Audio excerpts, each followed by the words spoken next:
میرے باپ کو بیٹا چاہیے تھا، انہوں نے 8 سال تک مجھے برداشت کیا، اس کے بعد انہوں نے مجھے ایک طوائف کو بھیج دیا تھا۔ اس نے میرے باپ سے کہا، اس کے میں تمہیں صرف 2 لاکھ دوں گی، اس سے زیادہ نہیں۔ اسے بہت کچھ سکھانا بھی پڑے گا، بہت نخرے کرے گی۔ میرے بابا نے اسے ایک بار دیکھا اور بولے ٹھیک ہے، لیکن اس کے بارے میں مجھے دوبارہ فون کر کے کوئی خبر مت دینا، مجھے اس سے کوئی لینا دینا نہیں ہے۔ میرا پیسہ مجھے دیں اور لڑکی رکھ لیں۔ یہ کہتے ہی بابا نے مجھے دھکے مار کر اس طوائف کے پیروں میں پھینک دیا۔ مجھے یقین نہیں ہو رہا تھا کہ یہ سب کرنے والا میرا اپنا سگا باپ تھا، اور پھر اسی رات میری چیخ پورے کوٹھے سے گونج اٹھی تھی، کیونکہ میرا نام نینا ہے، میری عمر 28 سال ہے۔ اس سمے میں اکیلی کوٹھی کے چھت پر چپ چاپ بیٹھی ہوئی تھی۔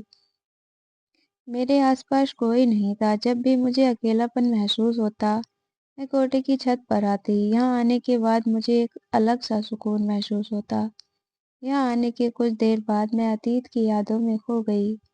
ایک طوائف کی زندگی آسان نہیں ہوتی، طرح طرح کے لوگوں سے ملنا پڑتا ہے، طرح طرح کی گالیاں سننی پڑتی ہیں، لوگوں کے قدموں میں بیٹھنا پڑتا ہے، ان کی زیادتیاں سننی پڑتی ہیں، تب جا کر ہمیں کچھ پیسے ملتے ہیں۔ جب میں اس دنیا میں آئی تھی، میرے بابا نے مجھے دیکھنے سے انکار کر دیا تھا۔ انہیں بیٹے کی خواہش تھی، لیکن بدقسمتی سے بھگوان نے مجھے ان کے گھر بھیج دیا۔ کہتے ہیں بیٹی لکشمی ہوتی ہے، جس گھر میں بیٹی پیدا ہوتی ہے وہ گھر بہت خوشحال رہتا ہے۔ لیکن میرے بابا نے میرے جنم کے بعد میری ماں کو بہت مارا پیٹا۔ انہوں نے گالیاں دی کہ تو نے اسے کیوں پیدا کیا، جب تجھے پتا تھا کہ یہ پیدا ہونے والی ہے تو اس کا گلا گھونٹ کر کیوں نہ مار دیا۔ اس سمے میں بالکل معصوم تھی، مجھے نہیں پتا تھا کہ بابا ایسا برتاوا کیوں کر رہے ہیں۔ کبھی کبھی مجھے عجیب محسوس ہوتا، لیکن میں بہت چھوٹی تھی، اسی لیے کچھ سمجھ نہیں پائی تھی۔ دھیرے دھیرے میں بڑی ہونے لگی۔ جب میں نے ہوش سنبھالا اور پہلی بار بابا کا سچ روپ دیکھا تو میرے پیروں تلے زمین کھسک گئی۔ ہر بچے کی اچھا ہوتی ہے کہ اس کے ماں بابا اسے بہت سارا پیار کریں، اسے سینے سے لگائیں اور اسے یہ بتائیں کہ وہ کتنی خاص ہے، لیکن میرے ماں بابا نے مجھے کچل دیا۔ ماں پھر بھی گلے سے لگا لیتی تھی، میرا ماتھا چومتی تھی، مجھے نئے کپڑے پہناتی تھی، لیکن بابا میری طرف دیکھنا بھی پسند نہیں کرتے۔ وہ پل میری آنکھوں کے سامنے کسی فلم کی طرح بار بار گھوم رہا تھا۔ وہ دن میری زندگی کا سب سے خاص دن تھا، جب میں نے پورے اسکول میں پہلا ستان پراپت کیا تھا۔ مجھے امید تھی کہ میرے بابا ضرور میرے ایوارڈ فنکشن میں آئیں گے۔ سبھی کے ماں بابا آئے تھے، مجھے بھی چاہا تھی کہ میرے ماں بابا آئیں، لیکن میں دروازہ ہی دیکھتی رہی، نہ ماں آئی اور نہ بابا۔ بابا تو میری خوشی میں شامل ہی نہیں ہونا چاہتے تھے۔ میں نے اکیلے ہی جا کر ایوارڈ لیا۔ ٹیچر نے منچ پر میرے ماں بابا کو بلایا، لیکن وہ نہیں آئے۔ وہ بھلا کیسے آتے؟ میں دھیرے سے ہی بولی، میرے ماں بابا نہیں آئے ہیں، وہ ضروری کام میں ہے۔ اتنا کہنا تھا کہ میری آنکھوں سے آنسو ٹپ ٹپ بہنے لگے۔ وہ پل میرے لیے بے حد تکلیف سے بھرا تھا، لیکن اسی دن میں نے خود کو مضبوط بنا لیا۔ میں نے سوچ لیا تھا کہ اب زندگی مجھے اکیلے ہی جینا ہوگی، میرا کوئی اس دنیا میں میرے ساتھ نہیں ہوگا، نہ ماں اور نہ بابا۔ لیکن مجھے نہیں پتا تھا کہ میرا یہ مضبوط ہونا میرے لیے کتنا تکلیف دہ ثابت ہونے والا ہے۔ میں ایوارڈ لے کر گھر پہنچی تو دیکھا کہ ماں بابا کے سامنے بیٹھی بات چیت کر رہے تھے، ماں بابا کے آگے ہاتھ جوڑ رہی تھی۔ میں حیران تھی کہ آخر ایسا کیوں ہو رہا ہے جو ماں ہاتھ جوڑ کر رو رہی ہے۔ میں نے اپنی تکلیف کو ایک طرف رکھ دیا اور ماں کی طرف دوڑی۔ انہیں دیکھ کر میں نے ان سے پوچھا، ماں کیا ہوا ہے، آپ کیوں رو رہی ہو، سب ٹھیک تو ہے نا؟ ماں کچھ اور کہتی اس سے پہلے ہی بابا بولے، جاؤ اپنے کپڑے بدل لاؤ، میں یہیں بیٹھا تمہارا انتظار کر رہا ہوں، تمہیں اور مجھے ایک ضروری جگہ جانا ہے۔ میں نے حیرانی سے اپنے بابا کو دیکھا، جو مجھ سے بات کرنا بھی ضروری نہیں سمجھتے تھے، آج وہ خود مجھے کہیں لے جانے والے تھے۔ میں تو حیران ہو گئی تھی۔ اپنے سارے غم کو بھول کر میں ترنت خوش ہو کر کمرے میں چلی گئی، لیکن مجھے یہ پتا نہیں تھا کہ میری یہ خوشی میرے لیے کتنی دردناک ثابت ہونے والی ہے۔ کمرے میں جا کر میں نے جلدی جلدی کپڑے بدلے۔ آج میں بہت اچھے سے تیار ہوئی تھی، کیونکہ پہلی بار میں اپنے بابا کے ساتھ کہیں جا رہی تھی۔ پہلی بار بابا نے مجھ سے کہا تھا کہ وہ مجھے